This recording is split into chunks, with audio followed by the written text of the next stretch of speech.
Ponios ir ponai, smagu jūs tiek daug matyti gražiai salėje. Aš esu Lyda ir atstovauju Polite Research kompaniją, Amerikos kompaniją. Ir pirmą kartą šioje kompanijoje kaip atstovas pas mus yra Snieguolė Gerkenė, kurią daugelis pažįsta, kiti ne. Tai būtų ir malonus, išklausykit, ką Snieguolė mums šiandien pasakys.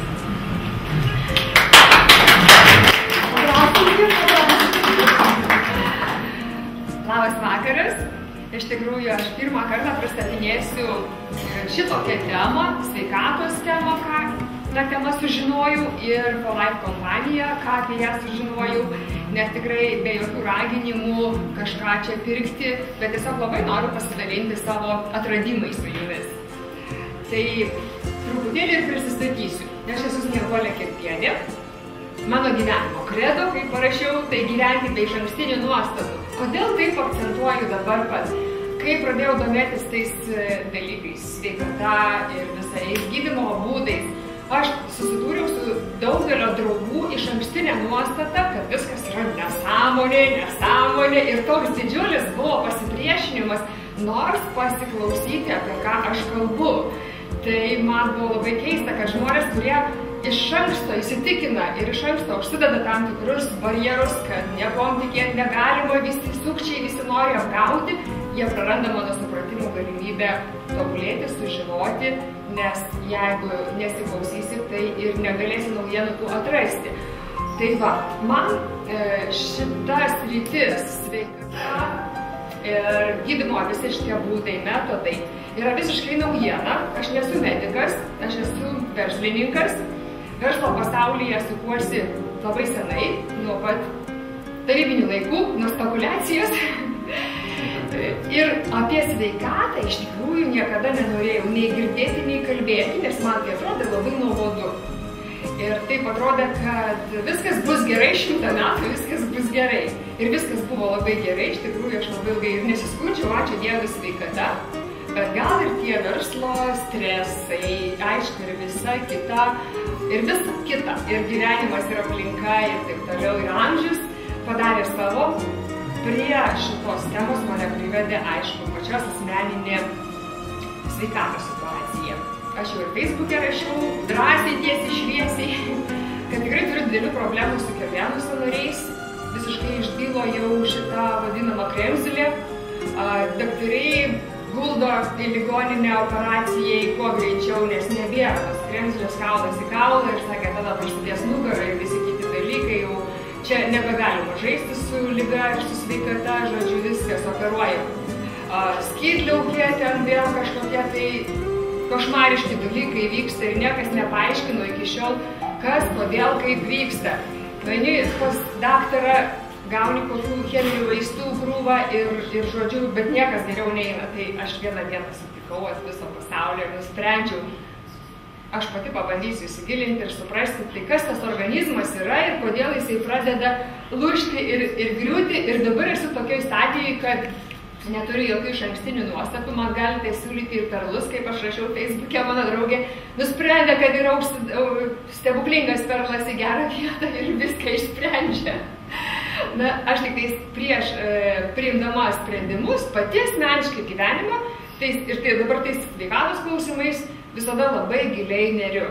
Neriu, kad netikėti tais, kad čia stebuklinga piliulė išgers ir būsi sveikas ir laimingas. Aš neriu giliai ir kapstausi ir netingiu skirti tam laiko. Nu, šiandien papasakosiu apie savo medicininės žinias. Gal jūs kai kas esate toliau pažengę, aš tikiu. Gal kai kam labai juokingai pasirodys, bet man šiandien tai, ką aš sužinojau, ką aš atradau ir apie žmogų, ir apie mediciną, ir apie būdus, kaip gydytis, kaip sveikti, man pačiai bent jau yra svarbu. Todėl ir noriu su jumis pasidalinti. Tai va, aš jau čia papasakoju apie tą kompetenciją ir nuostatas. Kai žmogus sako, aš viską žinau, tai man atrodo, viską žinoti yra neįmanoma. Ir dažnai būna, kad kuo mažiau žino, iš tikrųjų, tuo daugiau reiškiasi, kad yra protinguolis. Tai aš tokių iš tikrųjų ir bijau, tai pabandykime mes kiek galima profesionaliau analizuoti šiandien tą temą sveikatos. vis tik tais gydymosi būdai, na, visi žinom, kad ir tradicinė medicina, ir gamtos žolelių yra variantai, ir ajurveda, ir šamanai, bet kad reikėtų kažkam tai va taip tiksliai pasakyti, apibūdinti, nors vieną iš va šitų punktų, kuom skiriasi šitie gydymo būdai, kuom kas yra geri, kuom vadovaujasi kiekviena šita teorija gydymo, retas kas žino. Gandais mes visi girdėję va šitas sąvokas, kas yra ajurveda, kas yra ten visi dalykai, bet tik gandų paviršyje ir toliau niekas mes iš tikrųjų neturime gyvenime nei laiko, nei galimybių tapti specialistais. Tai va, žiūrėkim toliau, kokią specialistę aš tapau, nes aš gilinausi. Na, pirmiausia, tai aš pradėjau galvoti, tai kas yra tas žmogaus organizmas, kodėl jis pradeda griūti, kodėl jis pradeda pavedinėti, kodėl vieni sveiki gražus, o kiti turi graužtis kumščius, kodėl aš neturiu energijos jėgų toliau būti graži sveiku. Aišku, internete straipsnių medžiagos labai daug, man dabar net norėtųsi įstoti medicinos universitetą ir pradėti nuodugniai aiškintis, tai kas tas žmogus yra. Tai va, bet ką svarbiausia sužinojau, tai vis tik tais, tai kad mūsų organizmai susideda iš ląstelių. Ir turbūt be nesvarbiausia vaidmenį ir groja tos ląstelės, ne kokie organai, nes jie jau yra ląstelių padariniai visuma. Bet žaidžia ląstelės ir mes pabandysim šiandien kaip tik ir pasiaiškinti, kaip tos ląstelės veikia ir kodėl su tom ląstelėm kas darosi. Taigi, mes visi daug kartų vartojam tokį žodį imuninė sistema ir galim tik tais maždaug iš bendro išprusimo visi pasakyti, kad tai yra kažkas tai tokio, kas mus apsaugo. Pabandysiu va šiandien ir atskleisti tą, ką aš radau, tai kas iš tikrųjų tai imuninė sistema ir kaip jį saugo. Ir kodėl vieni gali džiaugti stipriai imuniteto, o kiti dėja ne. Juk yra tikrai tokių žmonių, kur sako, ir valgau, ir rūkau, ir geriu, ir dar kažką darau, ir nemiegu, ir stresas, kaip sveikas, taip sveikas. Tai reiškia, jis turi stipriai imunitetą, stiprią sistemą, o kitas tai atrodo tiek prisižiūri ir vis tiek serga. Tai reiškia, jo yra vis dėlto būtent imunitetas silpnas. Taigi, organizmas. Ląstelės, audiniai, organai, organų sistemos. Svarbiausias dalykas vis tik tai ta ląstelė. Čia dar visokių tokių, tiesa, man labai patiko angliškai skaitinėti, nes šiek tiek moku tos anglų kalbos, tai įlindus į jų internetinius puslapius, tai jie net moksliniai darbai net yra su tokiais piešinukais, su visokiais žmogeliukais, mažuliukais, ląstelė pavaizduota kaip koksai skruzdėliukas su šarvais ir tai palengvina suvokimą to žmogaus, nes mes šiaip plika akim negalim išvelgti tų savo ląstelių ir tai vaizduotėjai, kad pradėti jinai veikti ir kad nesuprasti, tai vis tik tai kas ta ląstelė yra, kaip jinai ten cirkuliuoja po tą organizmą, yra labai sudėtinga, tai aš prisiverčiau nagrinėti ir visokius netgi filmukus, vos ne vaikams skirtus, nors tenais yra suaugusio auditorijoms skirti filmukai, kad suvokti iš tikrųjų, kas yra ta ląstelė.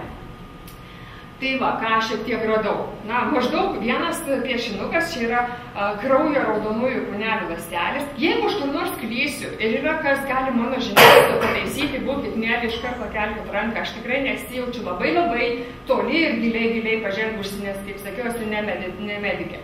Taigi ląstelių pas mus pas kiekvieną yra 75 arba 100 trilijonų. Nu, nerealiai daug. Tai jos yra, aišku, tokios mažos, kad jų nes. Ir jos į vietą atsigamina nauja ląstelė.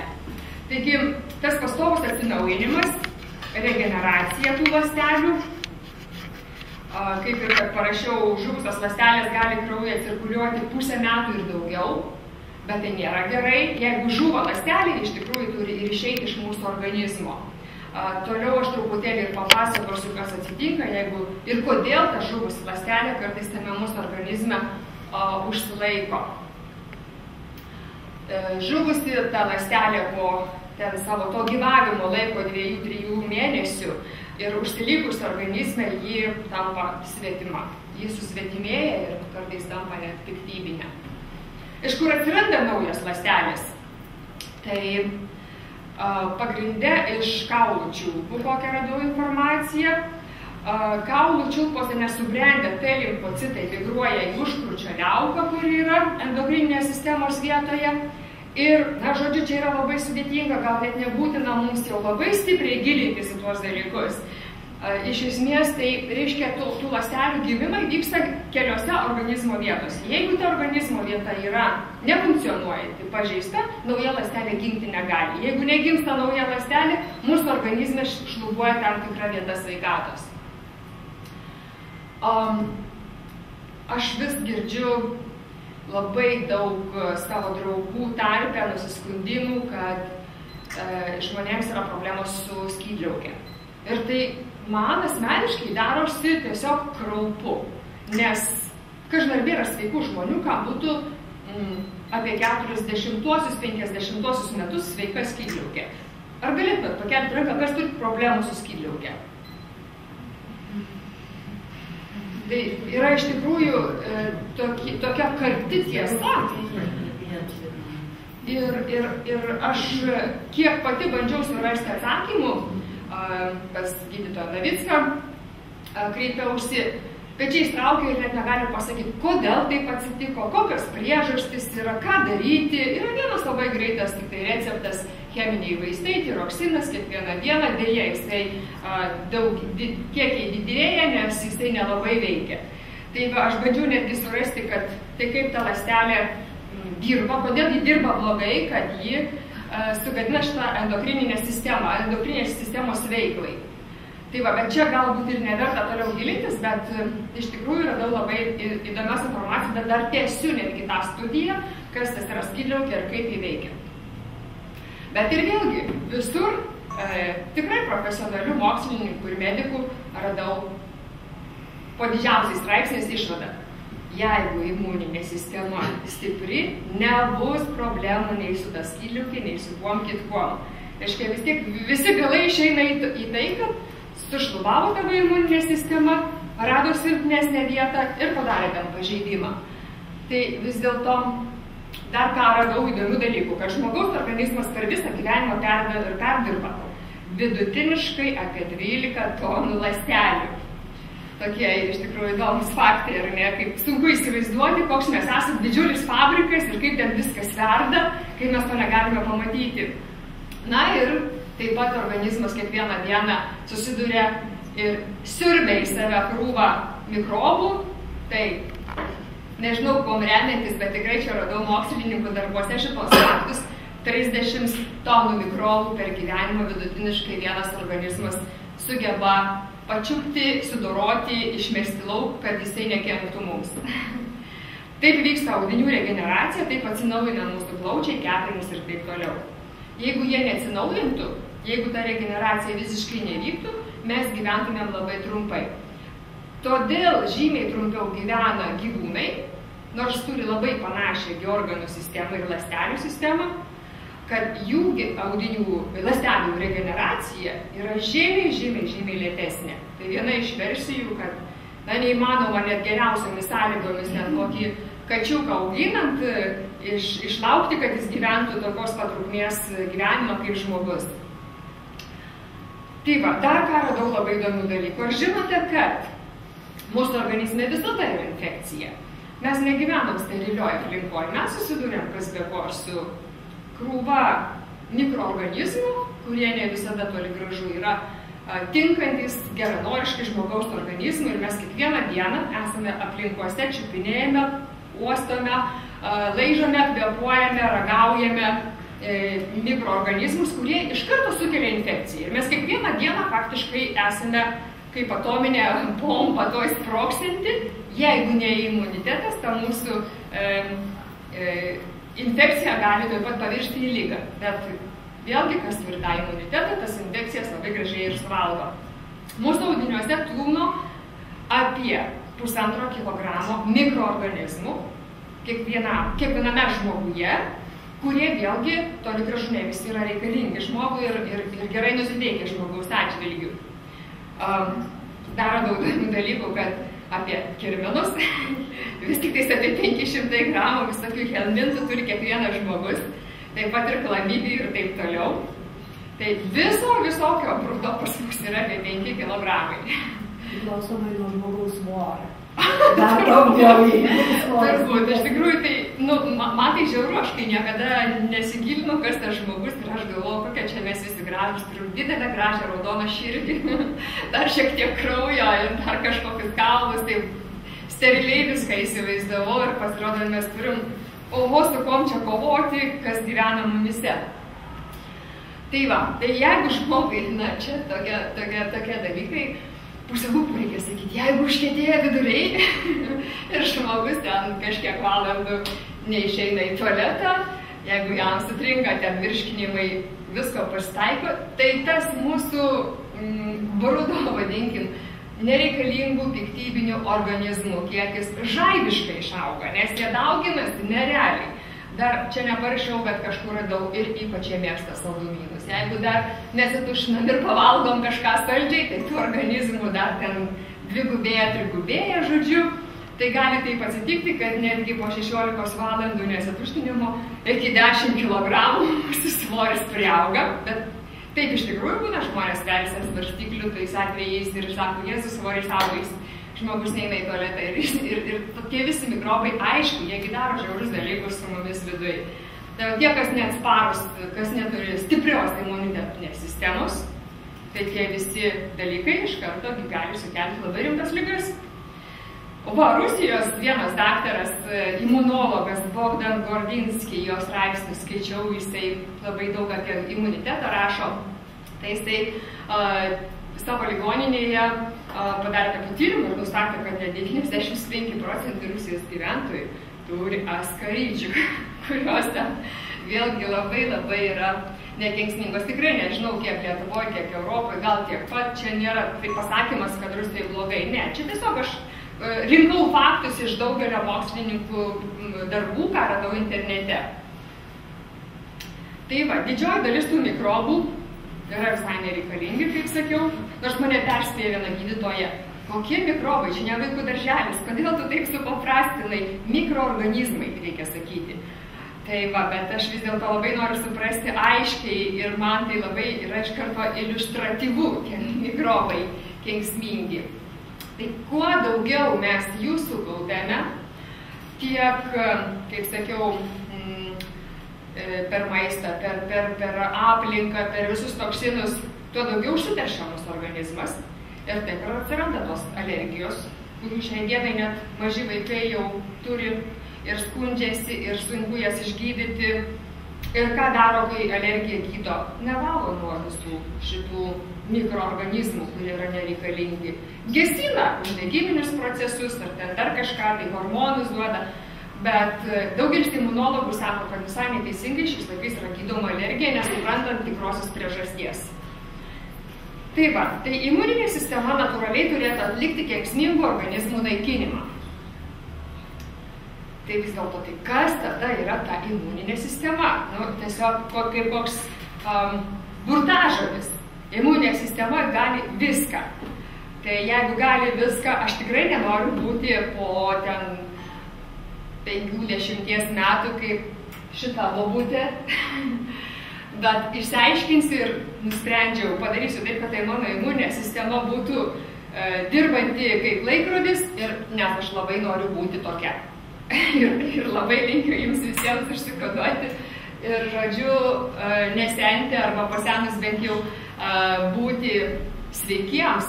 Gali būti žmogui metų daug, bet jisai gali būti sveikas. Ir žvalus, ir protingas. Tai dabar ir pereisiu prie tos imuninės sistemos. Kaip aš suprantu ją? Kas yra imuninė sistema? Kas tas pagrindinis mūsų darbininkas organizmo, kuris paima kartais ir apsnūsta?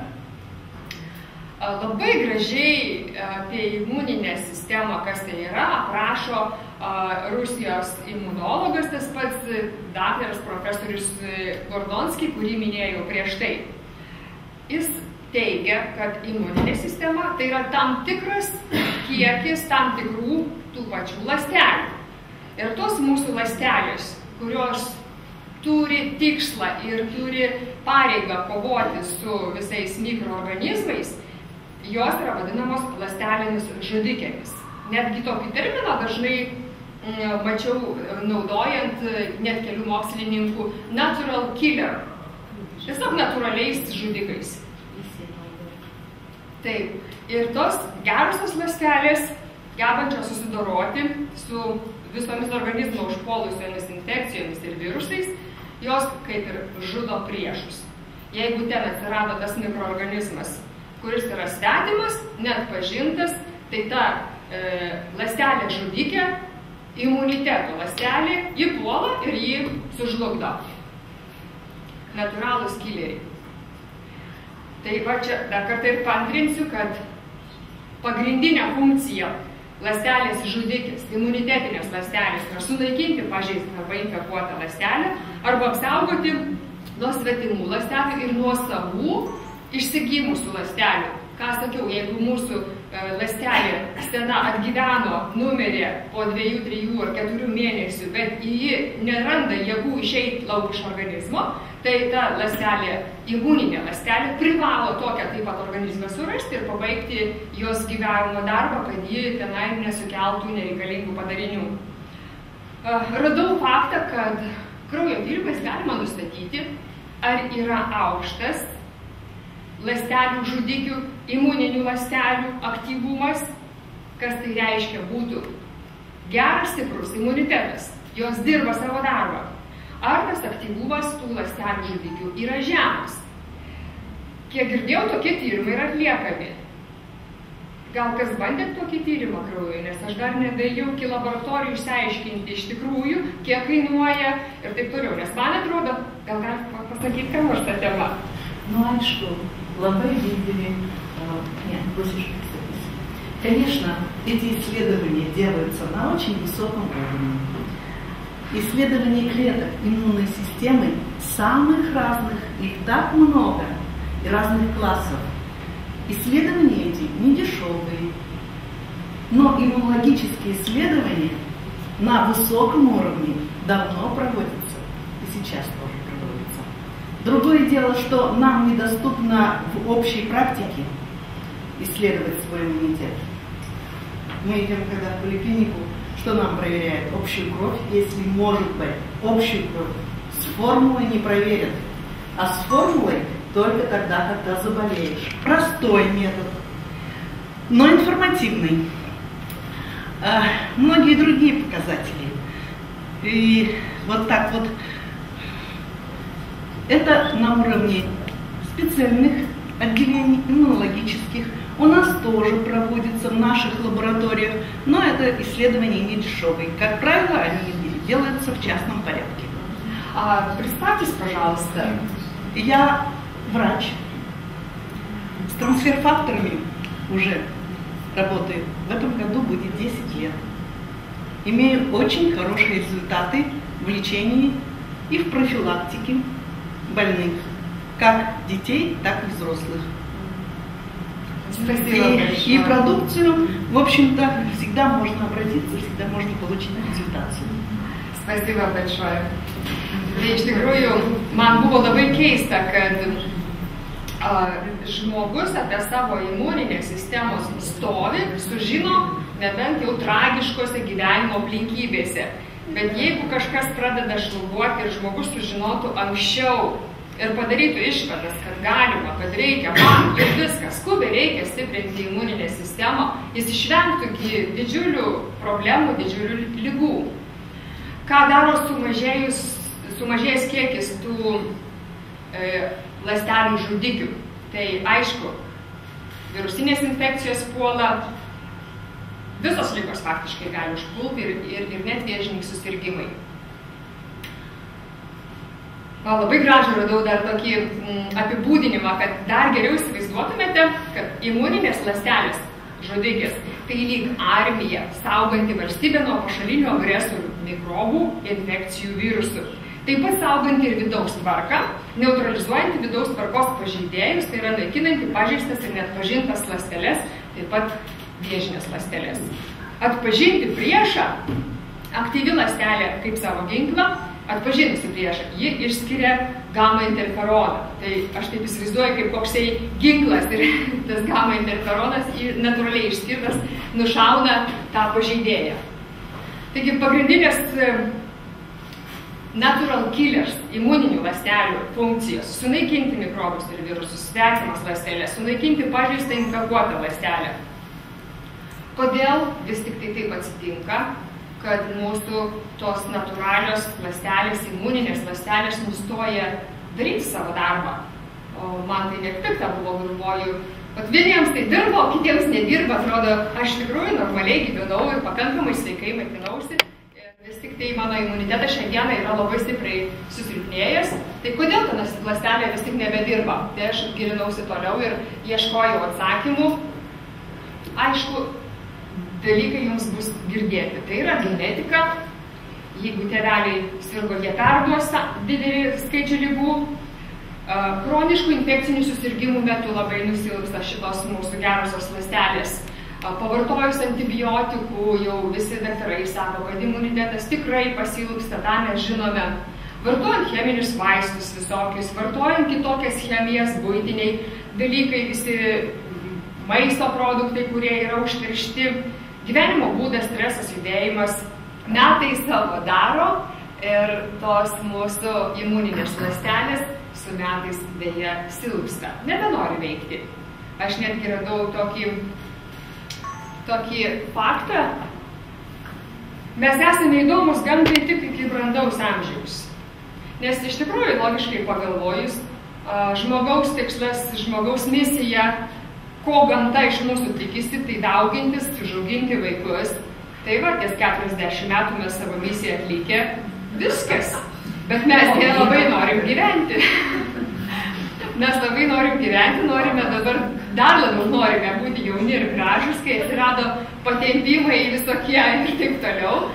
Tai aš vis tik tai manau, kad žmogus yra labai protingas ir yra išradęs būdų ir metodų, kaip ir imuninę sistemą veikti ir stiprinti ir kaip visą grožio imperiją priversti padaryti mus jaunais ir laimingais.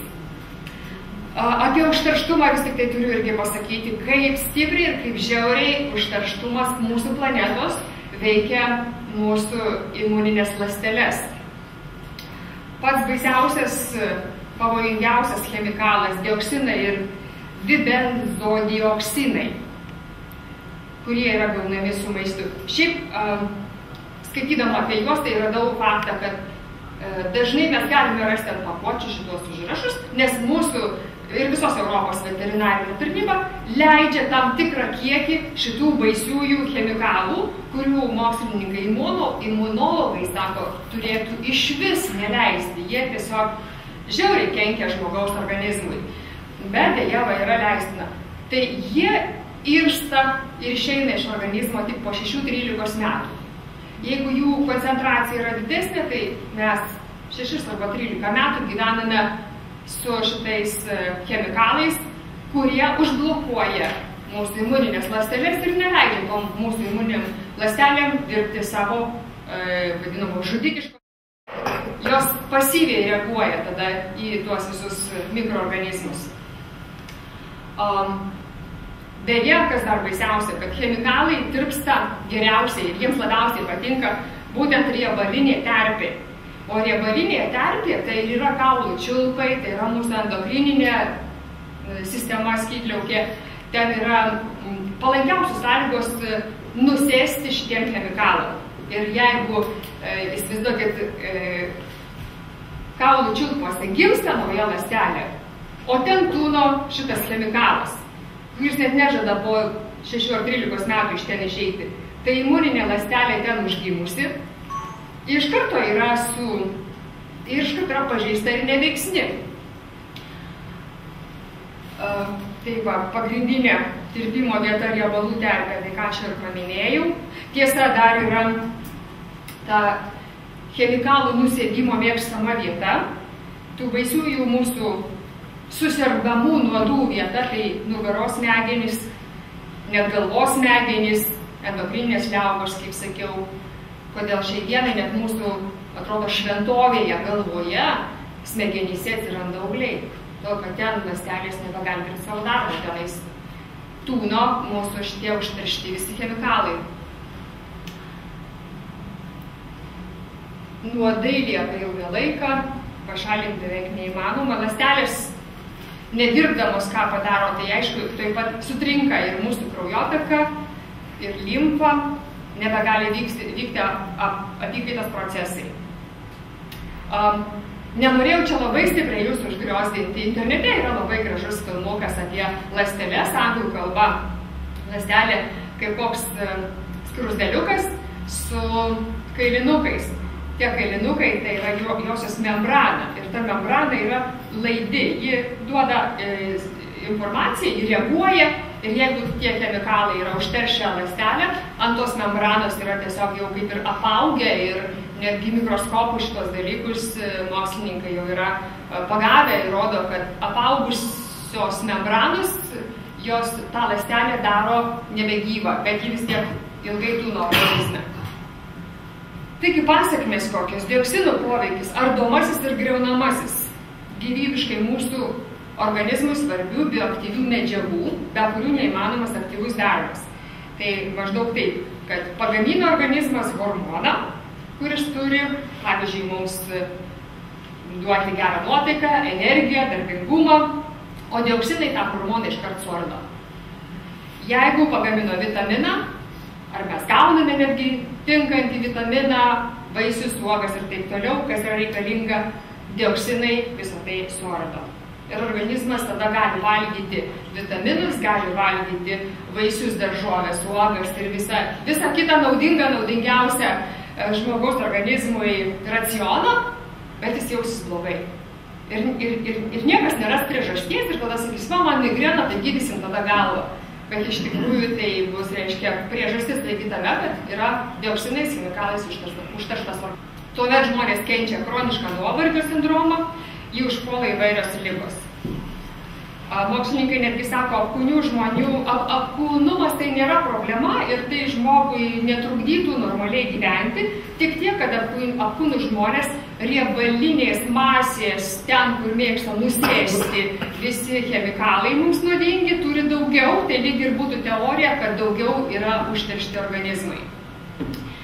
Ir imunologai šiai dienai jau garsiai šaukia, neišsivalę organizmo, net nepradėkit gydytis.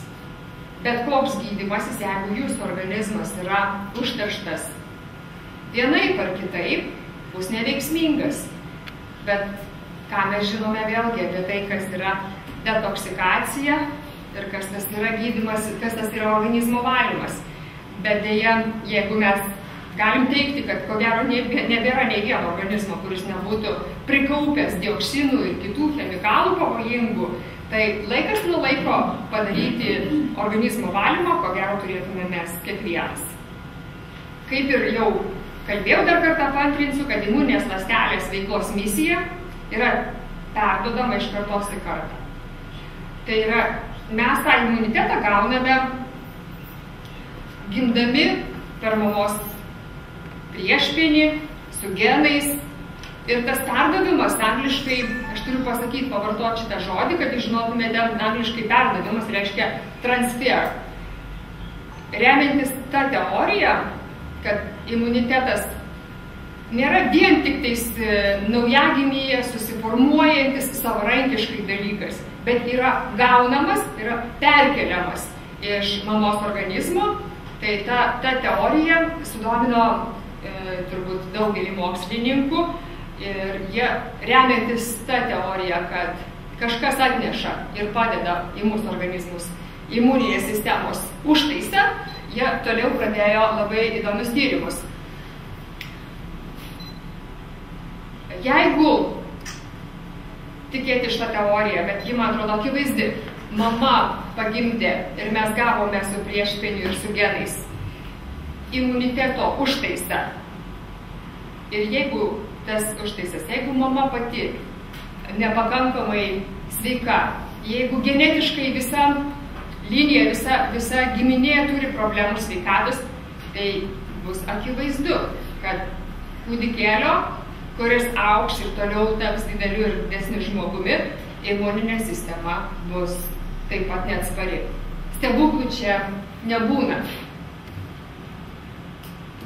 Radau tokį faktą, kad 1922 metais sovietiniai kariai psichiatrai buvo uždraudę moterims duoti priešpėnį, nes jie skaitė, kad tai yra niekam nereikalingas, visiškai vertės neturintis dalykas.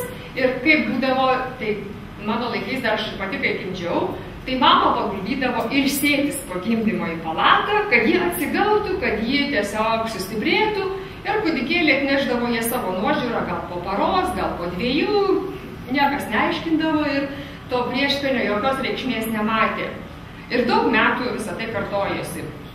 Tai yra dabar šiandienai teigiama daroma tokia išvada, kad mes esam karta, kuri mes negavome per mamos priešpėnį jau pačios svarbiausios imunitetinės sistemos užtaiso. Užtat mes ir esam kuo toliau, tuo daugiau ligoti. Nežiūrint į tai, kad gyvename kur kas geresnį, komfortabiliškesnį gyvenimą. Mums nebereikia nei šalti, nei vargti, nei alkti, bet mūsų sveikatos dėja niekiek nėra geresnės. Taigi net iki 20 amžiaus pabaigos tęsiasi šitą tradiciją, kad mama naujagimio savo nepamaitindavo pačiu svarbiausiu žmogui dalyku, tai neperduodavo savo imuninės sistemos kodo. Liūdna informacija. Ir tada netgi kelias kartus perima tą pačią imuninę silpną sistemą.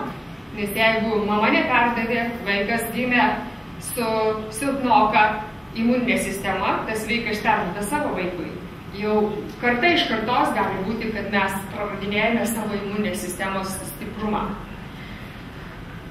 49 metais Amerikoje vyko tokie visokie bandymai, kaip iš vieno organizmo į kitą organizmą, iš sveiko organizmo į silpstantį, sergantį organizmą perduoti imuninę kažkokią informaciją, kad jis pasveiktų. Radau faktą, kad vienas iš eksperimentų buvo labai vykęs, kai buvo didžiulis, kokių dabar tų ligų, tuberkuliozės protrūkis Amerikoje, apie irgi 50-uosius metus. Deja, tai buvo labai brangi technologija, iš sveiko organizmo kraujo išfiltruoti molekulę, nešančią imuninės sistemos informaciją ir suleisti arba kitokiu būdu duoti pacientui, bet mokslininkai eksperimentais tą padarė ir iš karto matė rezultatą, kad net mirtini ligoniai nuo tuberkuliozės gijo akyse. Jie to negalėjo padaryti masiškai visiems, to, kad tai buvo apie $7,000 kainuojanti viena procedūra, vienas išgavimas. Tai dar tais laikais, kai tas doleris turėjo visiškai kitokią vertę. Kodėl tiek ilgai ta technologija buvo kaip ir mums net nelabai žinoma, nes jeigu tokiomis kainomis ji žmonėms tiesiog finansiškai neprieinama. Va, kas tas stebuklingas koncentratas, kurį tiek tada pavyko išgauti, tiek iki pačiai dienai ta technologija yra. Tai yra išgaunama mažo dydžio molekulė, tokio mažumo, kurios svoris 5 kilodaltonai. Jis susideda iš 44 amino rūgščių. Tai toks mažytis dalykėlis su be galo didelė jėga. Ta molekulė ir buvo pavadinta transfer faktorių, perdavimo faktu, perdavimo informacija iš vieno organizmo. Nuo šio atradimo, nuo 49 metų iki šiai dienai, niekas nenustojo daryti eksperimentų, tyrimų, būtent tada jau atrastos naujienos technologijos, kad tikrai akivaizdžiai galima perduoti tą, reiškia, imuninę informaciją. Ir šiai dienai tos technologijos, jos kaip ir visame kame, ir mobilūs telefonai ir taip toliau, leido tą išgavimą molekulės atpiginti daug kartų. Tai tomis nanotechnologijomis, ypač sudėtingos ultrafiltracijos būdu, iš kraujo yra išgaunama dabar šiai dienai jau ta molekulė, kuri jau nebėra toks sudėtingas procesas išgavimo. 80 metais, kada visai palyginus nesenai, mokslininkai atrado faktą, tyrinėdami ir kitus organizmus, kad toks pat informacijos nešėjas, tokia pati analogiškai veikianti molekulė yra tiek žmogaus kraujyje, tiek priešpėdyje. Ir dar po kiek laiko buvo nustatyta, kad tas pats imuniteto kodas yra ir visų stuburinių gyvūnų priešpėdyje. Tai iki kiek tada galima nupiginti, įsivaizduokite, šitos molekulės kainą, kai nebūtinai imti iš žmogaus kraujo ir nebūtinai laukti sveikos gimdančios mamos, kad gauti jos priešpėnio, bet jeigu tai galima jau atrasti ir visų stuburinių priešpėdyje. Dar viena naujovė, kad net ir kiaušinio trynyje šiai dienai yra taip pat ta pati imuninė informacija nešanti molekulė. Tai va, man tas pasidarė labai įdomu, tai kas vis tik tai šiai dienai prekiauja tomis kabutėse molekulėmis. Ir tą technologiją užsipatentavo pirmieji pasaulyje Amerikos kompanija For Life Research. Tai yra patentas neleidžiantis kitiem gaminti visiškai tokius pat dalykus, tokius pat preparatus, ką nusprendė pradėti gaminti For Life Research Amerikos kompanija. 98 metais jie įkūrė šitą versliuką. For Life Research verčiasi tyrimai dėl gyvenimo. Tai teko skaityti, kad ten vyras ir žmona, jie yra patys gydytojai, patys iki to laiko tai labai studijavo maisto papildus, bet šitą savo atradimą ir šitą preparatą, ką jie užpatentavo ir jie sugalvoja, jie net nevadina maisto papildų. Jie tai vadina natūraliu elementu, kuris yra paimamas iš to paties organizmo, ta prasme, iš analogiškos sistemos ir perduodamas žmogaus organizmui. Pagrindinis kompanijos tikslas – negydyti ligas, negaminti vaistus nuo galvos, nuo kepenų, nuo kažko tai. Pagrindinis kompanijos tikslas – sutvarkyti žmogaus imuninę sistemą, kad ji pati toliau dirbtų savo darbą ir organizmas pasveiktų pats savaime. Apie transfer faktorių. Tai kaip ir sakiau, ultramolekulinės filtracijos būdu itin mažos molekulės atskiriamos nuo stambių baltyminių molekulių. Jos negali pakenkti jokiam organizmui, jas gali vartoti tiek maži vaikai, tiek kūdikiai, tiek nėščios moteris, kadangi tai nėra joks nei žolinis, nei cheminis preparatas, bet natūraliausias žmogaus organizmui suprantamas, suvokiamas dalykas. Taigi tie transfer faktoriai tai ne vitaminai, ne mineralai, ne žolės, ne hormonai ir ne vaistai. Transfer faktorius neturi nieko nenatūralaus, jokių cheminių komponentų. Todėl garantuojamas joks pašalinis poveikis tikrai nebus. Ekspertų nuomonė transfer faktor yra vienas iš svarbiausių visų laikų imunologijos atradimų. Tai imuninė atmintis, kuri perduodama iš sveiko organizmo kitam. Transfer faktor molekulių gausu kraujyje, bet dar gausiau motinos priešpėdyje bei kiaušinio trynyje. Tai apie tuos produktus, konkrečiai kaip jie atrodo, tie produktai, ir gal plačiau apie tai, kaip jie veikia, mums papasakos mūsų svečiai. Pas mus šiandien jau prisistatė Vida, tai yra kompanijos For Life Research atstovė, kuri savo praktiką ir dar ilgų laikotarpių ant savo kailį išbandė, kaip visą tai veikia. Ir dar aš labai pasikviečiau gydytoją, kuri, kiek jau metų, Reginutė, 5 metai atrodo, jūs jau pažįstate, gal net ir daugiau. Gydytoja Regina Ševelkaitienė. Man atrodė, kad tai yra labai svarbu, profesionalas žmogus, kuris tikrai gerai išmano organizmo sistemą, kaip jisai komentuoja, kas tai yra, ar tai yra panašu apie tą, ką aš kalbėjau.